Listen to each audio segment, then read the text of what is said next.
샬롬 샬롬 샬롬 샬롬 샬롬. 하나님 사랑합니다. 여러분 주 안에서 사랑합니다. 사사기 3장 말씀이죠. 세 명의 사사들이 소개가 됩니다. 온니엘과 에훗과 삼갈 7절에서 31절까지의 내용 가지고 함께 은혜를 나눕니다. 이스라엘 자손이 야훼 목전에 악을 행하여 자기들 하나님 야훼를 잊어버리고 바알과 아세라를 섬긴지라. 이렇게 시작합니다.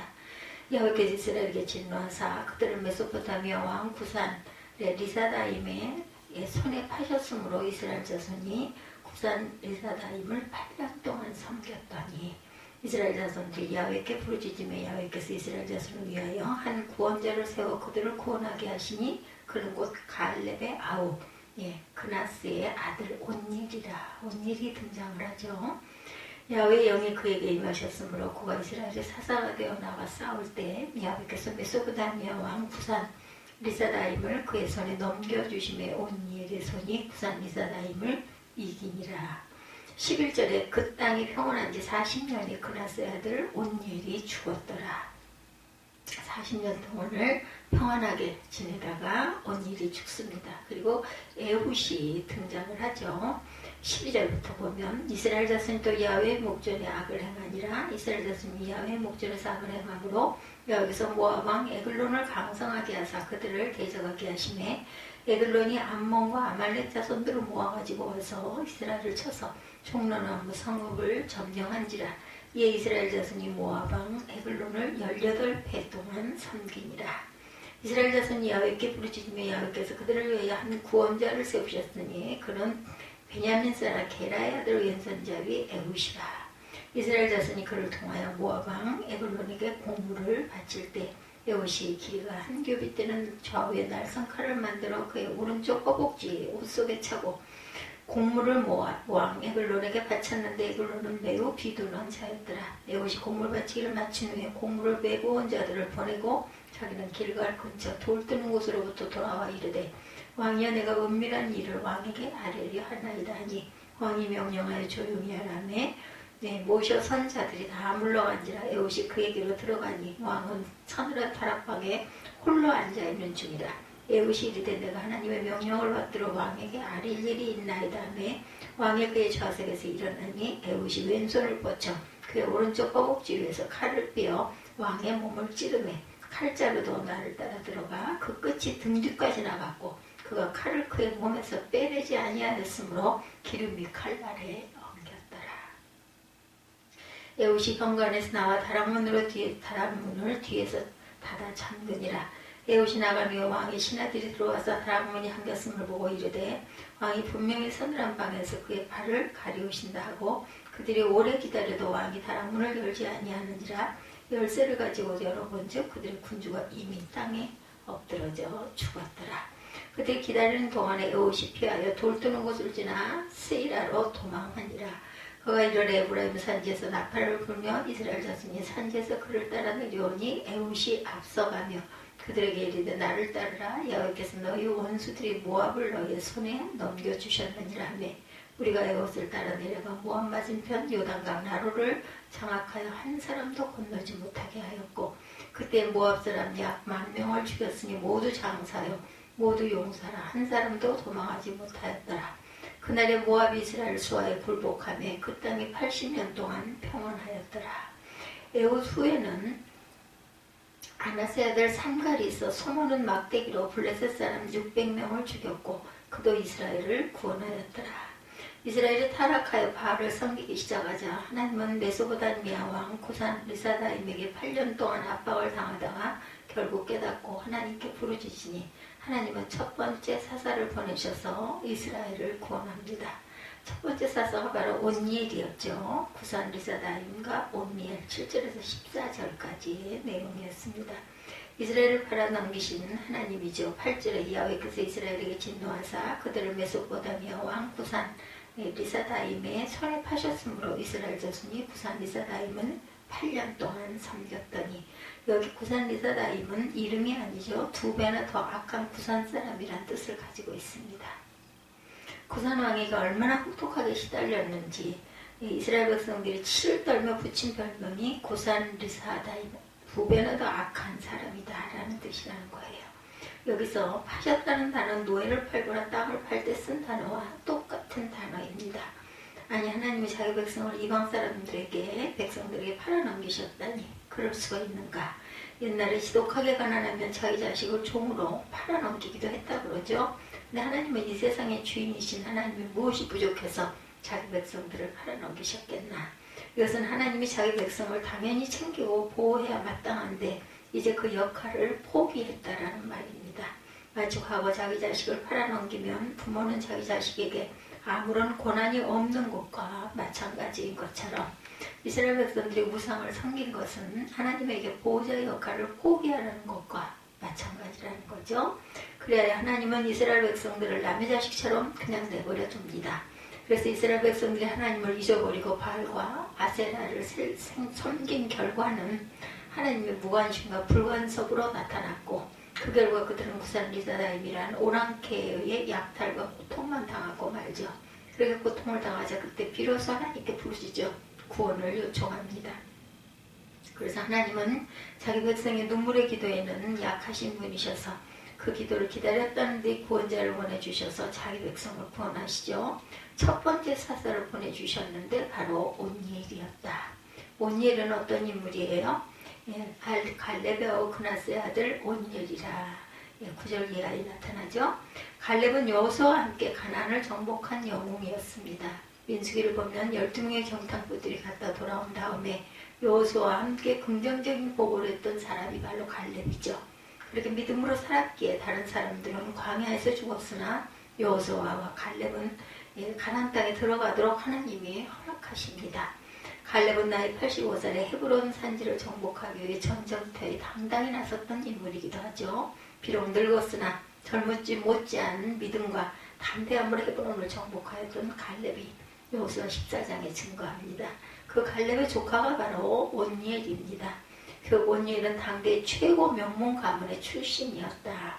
갈렙이 헤브론 산지를 정복할 때 가장 앞장서서 가나안 정복에 나서 갈렙의 사위까지 되었던 인물이 바로 온니엘이죠. 여호수아 15장에 증거합니다. 즉 온니엘은 갈렙의 조카이면서 또한 사위이기도 했습니다. 헤브론 정복에 가장 앞장섰던 용감한 인물이 바로 온니엘입니다. 그렇게 명문 가문 출신이고 가장 용감했던 온니엘도 못 이기는 게 있었는데 그것이 바로 세월이죠. 지금 구산왕에게 압제를 당할 때도 가나안 정복과 한 세대가 지나간 후입니다. 그러니까 온니엘 나이가 80 정도 되었을 노인이라는 거죠. 온니엘이 옛날에는 이스라엘 최고의 장군이었지만 지금은 한낱 늙은 노인이었던 거죠. 그러니 온니엘은 몸은 늙었지만 그의 믿음은 늙지 않습니다. 그래서 이스라엘 백성들이 악한 부산왕에게 괴롭당하는 현실을 안타깝게 생각하고 온니엘도 하나님께 이스라엘 백성들을 구원해달라고 간구합니다. 그런데 하나님은 이 기도에 누구를 택하셔요? 늙은 온니엘을 택하셔요. 그리고 하나님은 온니엘에게 성령을 부어주시죠. 10절에 보면 야훼의 영이 그에게 임하셨으므로 온니엘의 손이 부산 리사다임을 이기니라 이렇게 증거합니다. 늙은 온니엘에게 성령이 임하자 그런 일어나 백성들을 이끌고 전쟁에 나가서 승리하여 백성들을 구원합니다. 이미 흘러간 노병을 통해서도 하나님은 시대를 구원하시죠. 이 사실은 당시 젊은이들에게 도전을 주는 사건이 됩니다. 늙은 온니엘이 이렇게 큰 일을 하는데 멀쩡한 젊은이들 너희는 뭐하고 있느냐. 이게 사사시대의 메시지였죠. 그러므로 성경은 온니엘이 경험했고 전략이 뛰어나 승리했다고 말하지 아니하고 야훼의 영이 그에게 임하니 승리했다 이렇게 증거합니다. 늙은 온니엘이 사사로 쓰임받은 가장 중요한 이유 하나님의 영이 충만했기 때문이다. 그럼 오늘날 우리는 가장 사모할 것이 바로 성령 충만입니다. 성령으로 충만하면 어떤 사람도 위대해질 수가 있죠. 하나님에게 붙들리면 이런 인물로 쓰임을 받습니다. 모압과 애굽에 대해서 15절에서 30절에 증거합니다. 온니엘이 사사로 있던 40년간은 평온하였더라 이러죠. 다시 한 세대가 지나가자 이스라엘 백성은 악한 역사를 되풀이합니다. 12절에 이스라엘 자손이 또 야훼 목전에 악을 행하니라. 이스라엘 자손이 야훼 목전에서 악을 행함으로 야훼께서 모압 왕 에글론을 강성하게 하사 그들을 대적하게 하시매. 12절에 특이한 것은 하나님은 이스라엘 편을 드시는 것이 아니라 모압 편을 드십니다. 그래서 모압 왕이 강하게 되었다라고 설명하죠. 악은 하나님을 대적으로 만듭니다. 우리는 이상한 결과를 주의해 보아야 합니다. 이스라엘 하나님이 이스라엘을 강하게 하지 않고 반대로 대적인 모압을 강하게 하셔요. 이스라엘 하나님이 모압의 하나님으로 바뀌어버린 상황이 됩니다. 이것은 순전히 이스라엘 백성들이 또다시 악을 행했기 때문이다. 하나님은 무조건 하나님 백성을 편들지 않아요. 하나님의 백성이 악을 행하면 악에서 떠나도록 가르치기 위해서 더 큰 악을 하나님이 키우십니다. 하나님이 나의 하나님이 아니라 원수의 하나님이 되도록 한 것은 나의 죄악 때문이라는 것을 우리가 기억해야 되겠죠.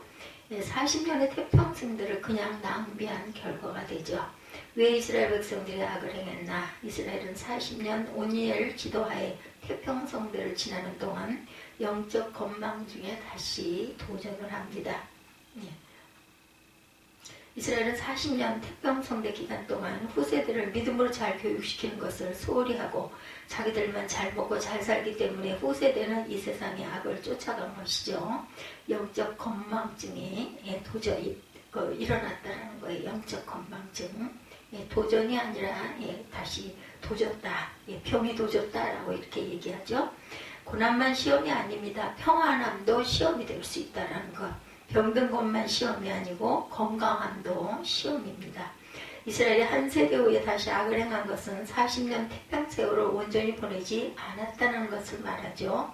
그러므로 평안할 때 더욱 조심해야 한다. 영적 건망증에 걸리지 말아야 합니다.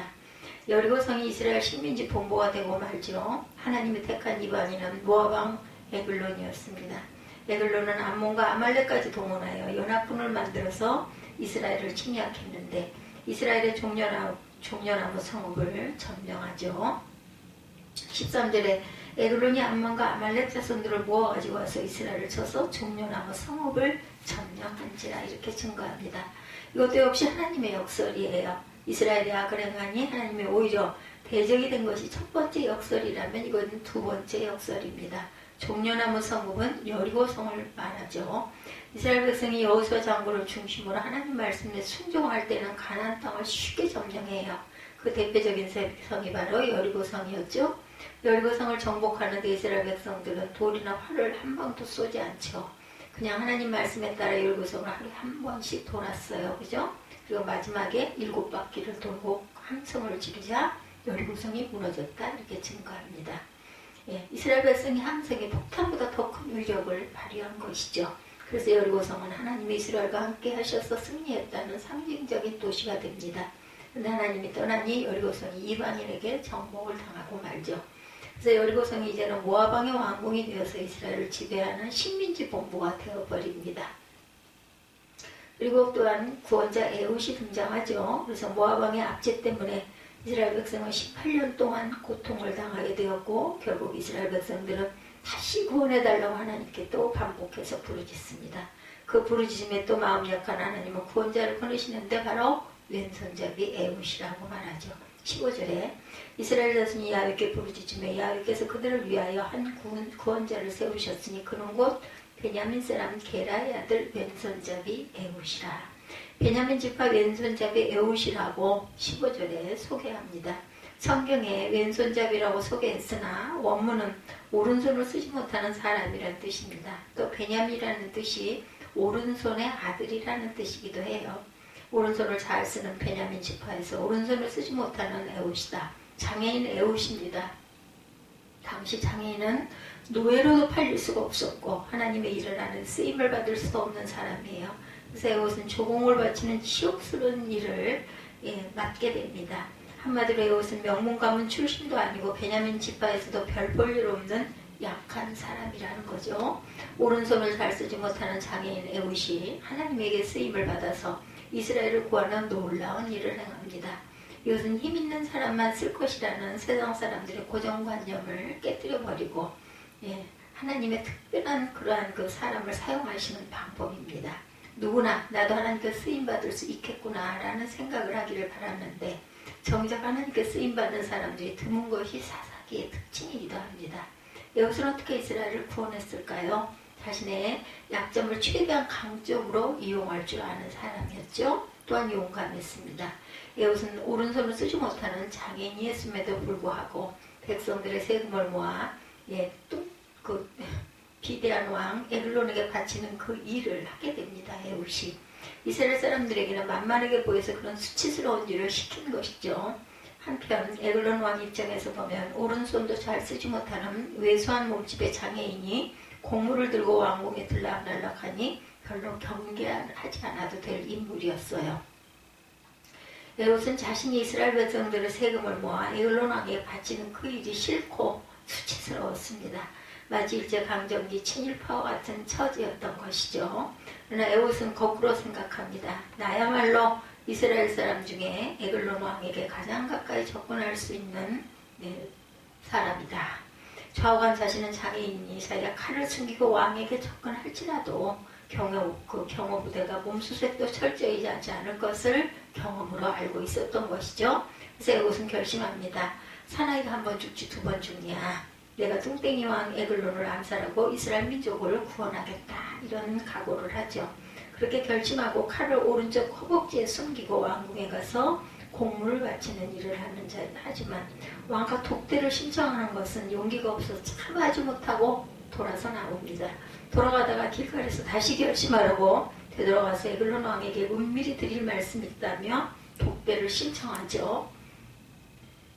왜 에웃은 하필 길갈에서 다시 용기를 내었을까요? 19절에 보면 자기는 길갈 근처 돌 뜨는 곳으로부터 돌아와 이르되 왕이여 내가 은밀한 일을 왕에게 아뢰려 하나이다 하니 이렇게 기록되어 있어요.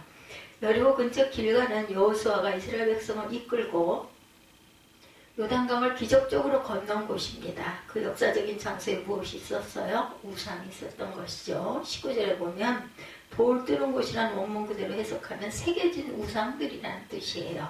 요즘 새 번역에서는 우상들이 서 있는 곳이라 이렇게 번역이 되어 있는데 그 번역이 바로 정확한 번역입니다.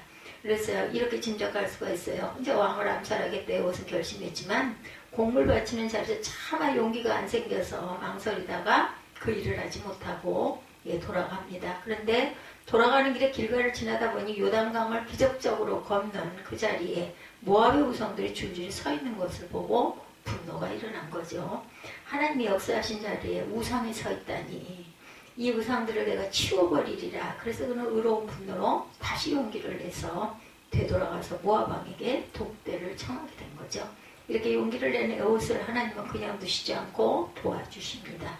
과연 하나님이 도와주셔서 몸수색도 대충하고 넘어갔고 왕은 별다른 의심 없이 다른 모든 사람을 물리치고 에웃과 독대할 기회를 만듭니다. 그리고 에웃이 왕을 암살하고 도망갈 때 에웃이 안전하게 도망갈 시간까지 하나님이 벌게 해주셨던 거죠. 이렇게 하나님은 용기 있는 자를 쓰십니다. 에웃같이 인간적인 약점들이 있더라도 문제가 되지 않습니다. 하나님께 함께 하시면 그 약점을 오히려 하나님 일을 잘할 수 있는 강점으로 변화를 시켜주십니다. 여러분의 약점이 무엇입니까? 그것 때문에 우리가 절망하거나 좌절하거나 낙심할 필요가 없다는 것이죠. 여러분의 약점이 신체적인 약점인가 아니면 많이 배우지 못해서 지식적인 부족인가 그 무슨 약점이 있더라도 그 약점에 갇혀 살 필요는 없죠. 하나님 우리들의 장점도 사용하시지만 때로는 약점도 사용하십니다. 하나님이 사용하시면 그 약점이 아니죠. 그 약점이 능력의 통로요 축복의 통로가 되는 것입니다. 에웃은 자신의 약점 때문에 에글론 왕을 독대할 수가 있었어요. 약점이 오히려 강점이 됩니다. 자신이 장애인이라면 약점을 믿음과 용기로 극복하고 쓰임받는 인물이었어요. 그러므로 이 세상에서 진정 문제되는 것은 육적인 장애인이 아니라 영적인 장애인들이 문제입니다. 영적 용기도 없이 세상에서 물에 물 탄 듯 술에 술 탄 듯 세상 물결에 휩쓸리며 살아가는 것이야말로 영적 장애인들이다. 블레셋과 삼갈입니다. 31절에 에웃 후에는 아나세 아들 삼갈이 있어 소문은 막대기로 블레셋 사람 600명을 죽였고 그도 이스라엘을 구원하였더라. 에웃으로 이스라엘 백성들은 80년간 평화를 누리게 됩니다. 그런데 에웃 후에 이스라엘을 구원한 한 사사를 소개하죠. 그것이 삼갈이란 사사인데 단 한 절 소개뿐이에요. 삼갈은 어떤 인물인가?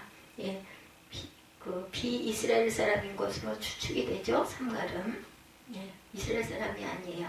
왜 아낫의 아들이라고 했는데 아낫은 가나안 사람들이 섬기던 여신의 이름이었기 때문이죠. 그래서 우리가 추측할 수 있는 것은 삼갈은 원래 이스라엘 사람이 아닌 가나안 사람이었는데 하나님을 믿고 이스라엘 백성으로 그 포함이 되었던 그러한 존재다. 이렇게 삼갈은 출신 자체가 아주 비천한 보잘것없는 그런 그 출신입니다. 그런 출신이 문제가 아니라 하나님께 쓰임 받았다는 것이 중요하죠. 그래서 삼갈은 소문은 막대기로 블레셋 군대 600명을 몰아냅니다. 그래서 이스라엘을 구원하는 사사가 되었어요. 소문은 막대기, 아주 보잘것없는 막대기죠. 그러나 하나님이 쓰시니까 철기로 무장한 블레셋 군사를 이깁니다. 삼갈은 평범한 농사꾼이었어요. 그러나 하나님이 쓰시니 블레셋 전문 군사들을 물리친 거죠. 삼갈이 블레셋 군이 600명을 이긴 이것은 절대로 일어날 수 없는 기적이었다. 그러므로 이 사건은 하나님이 함께 하시지 않으면 절대로 일어날 수 없는 일이었다는 것을 우리가 알아야 된다는 거죠. 소문은 막대기. 어떤 학자는 그 끝에 쇠붙이가 있었을 것이다 이렇게 주장하는데 소문은 막대기 무슨 쇠붙이가 필요하겠습니까? 쇠붙이가 있었느냐 없었느냐가 중요하지 않고 성경이 가르쳐주시는 핵심은 아무리 평범한 도구라도 하나님께서 쓰시면 하나님의 위대한 도구가 될 수 있다는 거죠. 거대한 골리앗이 물맷돌 하나에 넘어집니다. 삼손이 블레셋 사람 1000명을 나귀 턱뼈 하나로 물리쳤어요. 그렇죠? 나귀 턱뼈는 한국식으로 말하면 길거리에 뒹구는 그러한 개벽다귀입니다. 평범한 도구가 하나님에게 쓰임받으면 이런 놀라운 도구가 되어서 역사를 바꿔놓습니다. 그러므로 우리가 무엇을 가졌느냐가 중요하지 않고 돈이 중요하지가 않고 문제는 우리가 가진 것을 주님이 쓰시느냐 안 쓰시냐 이것이 중요한 핵심이다. 내가 가진 능력이 크고 작음에 있는 것이 아니라 내 작은 능력을 누가 쓰느냐 이것이 중요합니다. 내 작은 능력이라도 삼갈처럼 하나님이 쓰신다면 한 시대를 구원하는 놀라운 역사가 이루어진다는 것을 잊지 마십시다. 어두운 시대를 구원하는 하나님이 쓰신 인물은 온니엘, 에훗, 삼갈 다 약한 사람들이었지만 하나님의 쓰신 인물들이었다는 거죠. 쓰임받는 것도 늙은 장군이었던 온니엘이 성령 충만한 쓰임을 받고 장애인이었지만 용기를 내어서 에훗을 또한 사용하시는 하나님. 삼갈 비천한 출신이었고 농부였지만 하나님의 쓰시니 이런 장군보다 더 대단한 그러한 힘을 주셔가지고 쓰임을 받는 그런 귀한 은혜의 역사가 일어났다는 것을 우리가 사사기 3장을 통해서 깨닫게 됩니다. 내가 잊지 않고 이런 믿음으로 살아가시는 저와 여러분들이 되시기를 주님의 이름으로